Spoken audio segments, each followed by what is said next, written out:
اعوذ باللہ من الشیطان الرجیم بسم اللہ الرحمن الرحیم۔ شروع کرتا ہوں اللہ تعالیٰ کے ببرکت نام سے جو ہر چیز پر قبضہ قدرت رکھنے والا ہے۔ زندگی اور موت اللہ کے ہاتھ میں ہے۔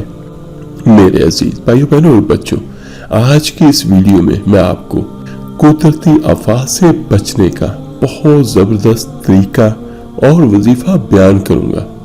تو آج کل کے جو حالات چل رہے ہیں، بلکہ اس سے پہلے بھی ہمیں یہ چاہیے کہ ہم ہر کام میں اللہ کی مدد حاصل کریں۔ بے شک قرآن میں دنیا جہاں کے ہر مسئلے کا حل موجود ہے۔ میرے عزیز بھائیوں بہنوں اور بچوں، اس کے ساتھ ساتھ ہمیں یہ بھی چاہیے کہ ہم اپنے اعمال اس طرح کریں کہ ہماری دوستی اللہ کے ساتھ ہو جائے، اللہ تعالیٰ ہمیں معاف کر دے۔ آخر ایک نہ ایک دن سب نے جانا ہے، اور پچھلی قومیں قرآن پاک میں بہت ساری قوموں کے تذکرے بھی موجود ہیں جن پر اللہ تعالیٰ نے عذاب اتارے۔ اور ہمارے یہ جو سیلاب آ رہے ہیں، یہ جو زلزلے آ رہے ہیں پوری دنیا میں، تو یہ بھی ہمارے اپنے ہاتھوں کی کمائی کی وجہ سے ہے۔ سارے میرے بھائی بہنیں ایک بار اللہ تعالیٰ سے سچے دل کے ساتھ توبہ کر لے، اے اللہ ہمیں معاف کر دے، اے اللہ ہماری توبہ ہمیں معاف کر دے۔ اس دنیا تاریخ میں بہت ساری قومیں گزری ہیں، ہم تو کچھ بھی نہیں ہیں۔ آج کل کے دور کے بچے 13 سے 14 سالوں میں جوان ہو جاتے ہیں، اور ہماری اوسطن عمر تو 100 سال سے بھی بہت کم ہے۔ عاد اور سمود وہ قومیں تھی جن کے بچے 400 سال کی عمر میں بالغ ہوتے تھے، اور ان کی اوسط عمر تقریباً 1400 سال کے قریب تھی، اور زمین پر رہنا وہ اپنی توہین کہتے تھے۔ وہ کہتے تھے کہ زمین پر رہنا کیڑے مکوڑوں کا کام ہے۔ اور دیکھیے کہ اللہ تعالیٰ نے انہیں کتنی طاقت عطا کی تھی کہ وہ پہاڑوں کو توڑ کر ان کے اندر رہا کرتے تھے۔ لیکن دیکھیے تاریخ اس چیز کی گواہ ہے کہ رہے وہ بھی نہیں، اللہ تعالیٰ نے انہیں بھی ختم کر دیا، تباہ و برباد کر دیا۔ اور تاریخ میں اور بھی بہت بڑے نام لکھے ہوئے ہیں، ہم کچھ بھی نہیں۔ تاریخ کا ایک بہت بڑا نام گزرا ہے سکندر اعظم کا، جس نے 21 سال کی عمر میں 15 لاکھ مربع فتح کیا۔ 5 بر اعظم اس نے 21 سال کی عمر میں فتح کر لیے، اور تاریخ نے اسے فاتح اعظم اس لیے لکھا، اور ہسٹری اسے سکندر اعظم کے نام سے جانتی ہے۔ کیوں؟ کہ اگر وہ مر نہ جاتا تو شاید وہ پوری دنیا کو فتح کر لیتا۔ اور ہمارے آج کل کے بچوں کی جوانیوں کو تو زنگ لگ رہا ہے۔ دیکھیے سکندر اعظم نے 21 سال کی عمر میں 15 لاکھ مربع میل فتح کیا، اور 17 سال کی عمر میں محمد بن قاسم نے سندھ کو فتح کیا اور واپس چلا گیا۔ لیکن ہمارے 20 25 30 سال کے جوان کچھ بھی نہیں۔ اور ایک بات سب سے اہم، اگر آج ہم کسی بھی برائی سے کسی بھی گناہ سے باز نہیں آئیں گے تو کل کو یہ برائی یہ گناہ ہمارے سامنے آئے گا۔ اور یہاں پر میں اپنے آقا کریم صلی اللہ علیہ وسلم کا ایک فرمان آپ کے ساتھ شیئر کرتا ہوں۔ یہ روایت حضرت انس بن مالک رضی اللہ تعالیٰ عنہ سے روایت ہے، جو آقا کریم صلی اللہ علیہ وسلم کے خادم رہے ہیں، اور یہ روایت بخاری میں بھی موجود ہے اور مسلم میں بھی موجود ہے، لیکن تھوڑا سا فرق ہے الفاظ کا۔ تو جو مسلم شریف کی روایت ہے اس کے الفاظ کیا ہے، جس کا مفہوم کچھ یوں ہے: جان لو اللہ تعالیٰ کو زیادہ خوشی ہوتی ہے اپنے کسی گناہگار بندے کی توبہ سے جبکہ وہ توبہ کرتا ہے۔